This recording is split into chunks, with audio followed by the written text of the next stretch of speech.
Okay, so in this video I'm going to talk about ChatGPT and how I was programming the last 30 days with ChatGPT as an AI assistant helping me to pair program. If you don't know what pair programming is where you have another developer that sits side by side with you and you're able to program together to solve problems. Well, I don't have another developer next to me, so the next best thing is ChatGPT, and as a result of that, this is sort of my experience with that. Now, this video is actually part of a bigger series that I'm doing around vlogging about my startup and my journey in rewriting the entire application. So if you haven't watched that video, click up at the top somewhere. You'll see a link. It's actually part of a playlist about sort of like my journey in rebuilding my application. So I won't go into too much details about the application in this video.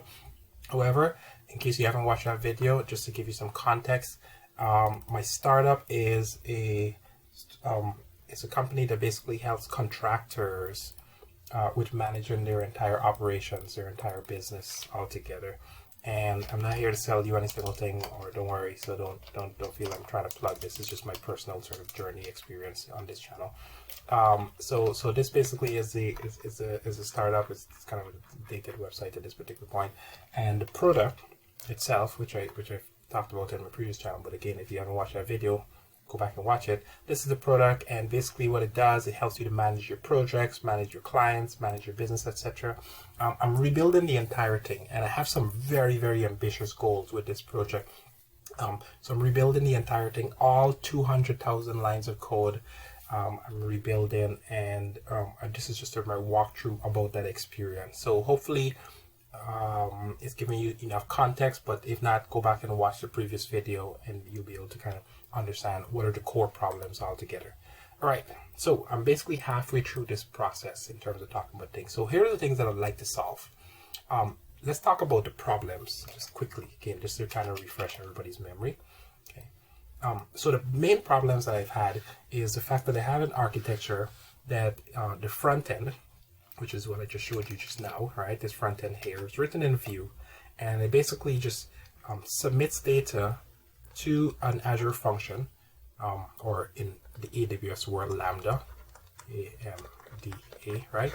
A Lambda function that then basically saves the data to CosmoDB, or for the AWS people, maybe it's MongoDB, or I think, I forgot the other one, but anyway, the equivalent, DynamoDB, D-Y-N. Right?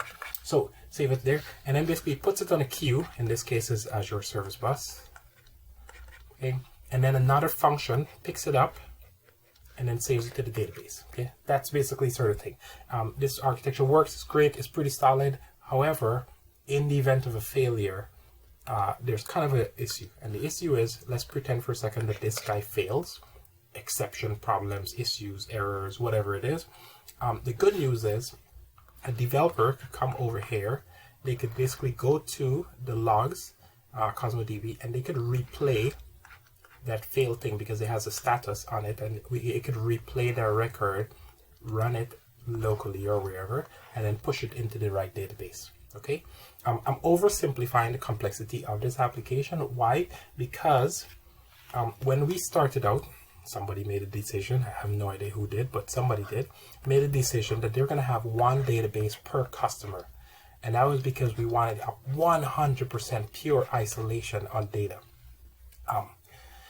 Fast forward a decade later, that is the wrong thing to do. I will never go down this road again. We have ways of solving this problem now, but we won't do this ever again. If we want to replicate the application, we have better ways to do it. Now, I shouldn't say we never, because there are cases for this particular thing, but now we've kind of merged that into one master database, and I'll talk about that details a little bit. But anyway, so that's sort of the level set, just so you can understand some context. Now, let's kind of dive into some of the problems that I personally wanted to solve in this, in addition to this problem here. Okay, so the other thing is, the first thing is that the API surface here is just really, really large. I won't go into all these details, but it's just really, really large, the API surface area for this application. There's lots and lots of APIs, and it's just way too complex to be able to think. So the problem is that if you're a new developer and you're coming onto the application for the very, very first time, it's just so much information that you have to kind of read upon and understand how things work in order to get productive. That's a problem. That's a major, major problem. It's something that that most companies at a really large scale have faced. Now, interestingly enough, we're a small company that are facing a really large set of problems because we've been around for quite a while. So let's talk about that. Okay, so goal number one, and some of these changes are very controversial in the development world, I would say. However, I'm all about controversy if it makes things simple. Okay, and I'm about simplicity. So here's the goal. And I know some people are going to say, hey, well, there's other tools that you could use for it. I don't care. This is my solution to a problem. Okay, but feel free to comment and have those dialogue in the comments, because it helps my YouTube. It helps the algorithm, right? So feel free to disagree. Okay, so here's the goal. Goal number one is developer tries to use the API to call the front end. You only have, I want to stress this, there's only literally 4 APIs. AP, oh my goodness, can't even write. Okay, hang on, let's just do that. I know to write P. A-P-I, look at that, I can write. Okay, sorry. So there's only 4 APIs in the application, and that's a big deal. That's a really, really big deal, and I'll tell you why in a bit, okay? You'll be like, well, how the hell are you going to get rid of just 4 APIs in such a really complex application? Okay, listen, hear me out. All right, what are those APIs? There's a create API, C-R-E-A-T-E. There's a read API, CRUD, right? C-R-U-D. There's a update, U-P, oh my goodness, U-P, up, U-P, D-A-T-E. Sorry guys, D-E-L-E-T. Turns out doing a YouTube video and actually writing and spelling is a really hard, complicated thing for me. So yeah, just bear up with that. Okay, so create, read, update, delete. That's it. That's the whole application. All right, I want to stress this. The entire application has 4 APIs, nothing else. And this is deliberate so that the front end is dramatically simple. So now the question is, well, how are you going to deal with all this complexity? If you have so many APIs here, how are you going to deal with all this stuff? And that's where it gets into. So we have this concept of what we call, so there are a couple concepts, so I don't want to go into too much details with it, but we have a concept, 2 concepts. One is we have a concept called, everything is an activity. A create is an activity, update is an activity, delete is an activity, just like an event, right? Just a different name. So that's number one. The second thing is, there's a concept of an action. A-C-T-I-O-N. Okay, and what is that action? The action is, what is it that you'd like to perform? So an action actually translates, you could think of an action like a table, all right? It's not 100% one-to-one mapping, but I would say it's like 90% mapping. An action could be like a table. There's some complexities as to where that goes on. So what is the action? The action has an ID, okay? So for example, if I want to create so again, going back to the application for a second, level set, I got clients, sales, etc., etc. Obviously, all those are at different tables. I'm not using NoSQL in the background. I am, but not for the reasons that you think. Okay, so let's say we want to send data. We want to create a record, and it needs to go to, let's say we have 2 tables here. One is a client table, right? And one is a, let's call it a projects table. Okay, so what it would do, it would send the data, JSON payload, and it would have an action ID on it. Okay, that action ID, let's call it number 1, that would route it in the backend to the client's table. And if it has action number 2, it would route it to the projects table. And obviously there's a bunch of checks inside of here to make sure that things are secure and blah, blah, blah, and all that kind of stuff. I'm just oversimplifying things. So that's basically how it works. So with that, I'm able to route to any table, to any database, just by changing the action ID and sending the correct payload with all the validations, etc., etc. And as long as that's valid, it will go to the right table. So that's basically how that works. Same thing on the read side. When I'm basically calling up my API to list this particular record, I pass that action ID, and basically that will either route to this table or route to this table in the backend.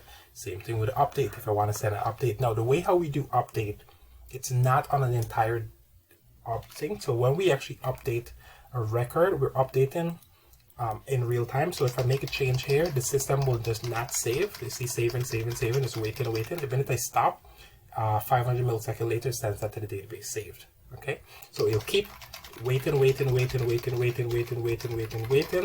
stop, 500 milliseconds later, save. Okay, so that's basically how that works. So when we do that, we're actually just updating individual columns of an individual row. So a very specific thing. It's like a laser that's just going in, just taking one laser hair off rather than a shaver that's shaving your entire beard, right?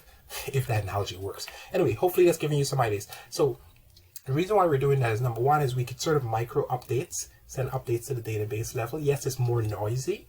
However, they're really fast and really simple and straightforward transactions, and it allows for us to just make this entire thing generic, right? Because now I could say, hey, what is the action that I want? In other words, I want a client.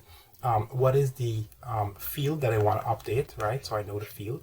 And then what is the value that I want to put into that table? And then obviously I have some other security things that needs to be in place. And then assuming that all that things checked out, it will go update that particular record. So that's one area that I've just been really hyper focused on doing things, and obviously deleted all that stuff is thing. We don't actually delete data in the data, it's just really a soft delete. So it's just basically just, you know, kind of hidden from the user in itself, but we don't actually delete the records and stuff. Except for rare cases where we're actually going there and kind of plumb out details for, like, you know, cancel my account or whatever it is, that kind of stuff, right? So that's kind of the sort of the core of the simplicity, and that, as you can see, in comparison to dealing with something like this, it's just way better, because now I don't have to think about all this complexity. I just have to think about a table and the sort of the data that I want to push into the database, and bam, it's there. Okay, so that's one primary goal. Let's move forward a little bit and just talk about some of the other things altogether. And again, in the previous video, I talked a little bit more about some of the challenges, and I even showed you this, which is if you have a record that you want to save, if I press the add button, it's going to save it here for a second, it's going to disappear, and it's going to show back again. Look at it, right? It's going to show it there, disappears, and then give it a second, it comes back in, right? And that's because it actually showed it worked in the database, right? So so I want to solve that problem. So let's talk about how we're going to solve that problem in this particular case. So, like I said, before, the data was going to the database in the background. Again, go back and watch my previous video so you can get some more context. So I won't go into the details here, just talking about the solution of how I'm solving it going forward. So what I'm doing is, whenever you press the save button now, okay, so you're in the application, you're in the application, you press the save button, it sends the data to the backend. It's going to hit an Azure function. We'll talk about some of the technology in the background, but just kind of concept setting. It's going to hit the function, and then what it's going to do is, when it hits the function, we always go to Cosmos DB first. Why? Because this could just ingest anything. There's no logic, there's no thing, so there's nothing to fail. It's just take this information, it kind of puts it in a wrapper, right? So it puts it in a package, and that package has the actual data inside of it, but it takes it, puts it in the wrapper, sends it to Cosmos DB, bam, it's saved.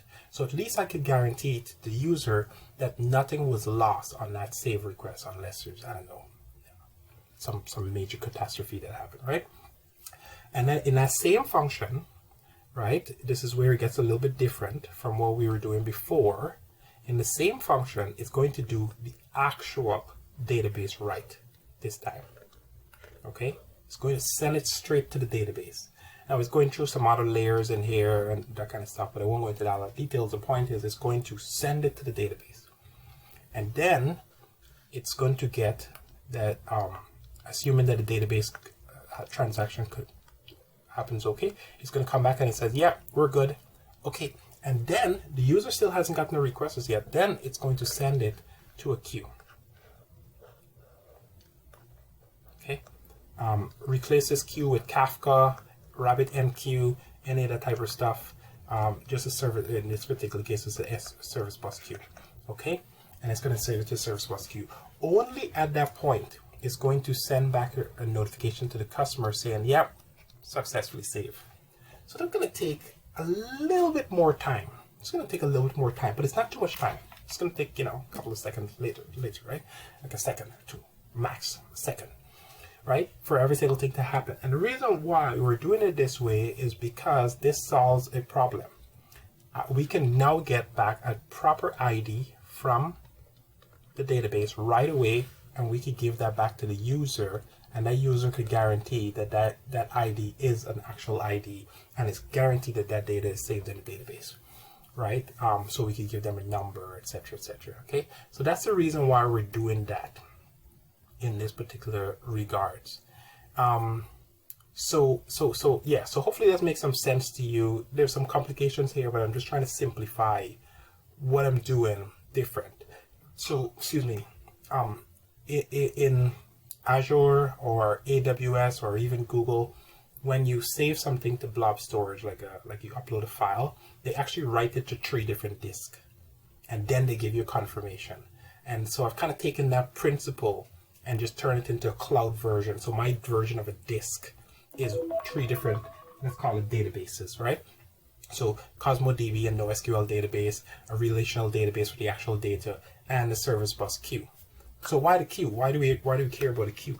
Well, we care about a queue because let's say now we're creating a client. Okay, so we're creating a client. We're entering a client inside of the application. Okay, we actually do some address verification, address lookup stuff. So let's just say I put 500 King Street West, right? You could put any single thing inside of here, but when you actually, you could say Ontario, Toronto, which is where our office is, by the way. So you could say that's, you know, this is fine. It'll check the address or whatever the deal is. But when you go to the client, that address field is actually completely separate. So if I go here, again, YouTube, this is all fake information. So please do not take down my video. I just want to stress this. YouTube, this is fake information. Do not take down my video, please. Okay, so you see here, it has the address, it has the CT, etc., etc., right? So they're all individually separated. And so as a result, what we do when we hit that service bus queue is in the background, what we're really trying to do is we're trying to put it on the queue so we could hit, we could notify multiple different background jobs. So we have these jobs that are kind of running on the background, and they're sort of single purpose task jobs, right? So you got a whole bunch of them, and it's like, oh, you saved the client. Yeah, I know what to do with that. You created a client. Okay, cool. I'm gonna go up, look up the address on Google, right? And I'm gonna do some work, and I'm gonna bring it back here. And then what I'm going to do is I'm gonna just update the database right away. Now, there are some caveats to doing this way, and I know some of the real sticklers for architecture will be like, oh, well, you should have its own separate database, yada, yada, yada. We'll talk about all that. Don't worry, I got you. But I've made some choices. Like I said, some of these choices are controversial, but they're my choices. Okay, you don't get to. I'm sorry. Yeah. So we'll talk about that. I actually understand what the problems are, and we'll talk about that. Yeah. And then this guy here might actually go out and I don't know. Look for the latitude and longitude. Let's pretend that they're not doing it in the same server. Latitude and longitude, right? And it'll actually put it back into the database. So it will do it independently. And this one might go out and sort of do some very advanced calculation to get an ID, and then it'll put it back in the database. So it just kind of does it on its own time, right? And the goal is that the database hopefully doesn't lock up because of too many of these requests per that particular row, right? These services are sort of like in different time cycles because they're making up API calls, so they're happening on millisecond level in different times. So that's sort of the assumption. Anyway, that's what's happening. Now, this allows for a really simple front end, guarantee that the data is in a log. Let's call it a log. All right, I'm using this as like a Kafka, technically, right? Gets into the database and then basically sits on the service queue, and then you can do any single thing with it. But more importantly, what I want you to take away from this video, and I said I was going to get to the Cosmo DB stuff with the ChatGPT stuff that I haven't in this video. We'll do it in the next one, I promise, because I'm getting up on my time here. So more importantly, what's important here is that I could actually allocate a developer to write this service here, and this developer can write this service, and they have no knowledge of the entire infrastructure.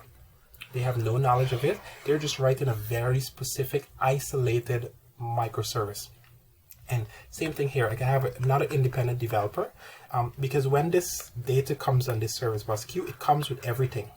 And then there's just a it's called a library that just says write, and it'll just automatically know what to do with that data, how to write it back to the database. So that's kind of the primary goal, right? It's sort of an abstraction layer, so the microservice could kind of be 100% independent of the sort of like all the large infrastructure type stuff. So hopefully that's giving you some understanding and some ideas on the thing. I'm gonna have to cut this video at this particular point, partially because family's waking up, gotta do some other commitments, but hopefully you've gotten some understanding. But if you've gotten value, I'm going to keep doing this because I want to talk about these problems. I want to talk about the issues. I want to talk about sort of like my specific thing, and stay tuned because I'm really contemplating on open sourcing this entire thing.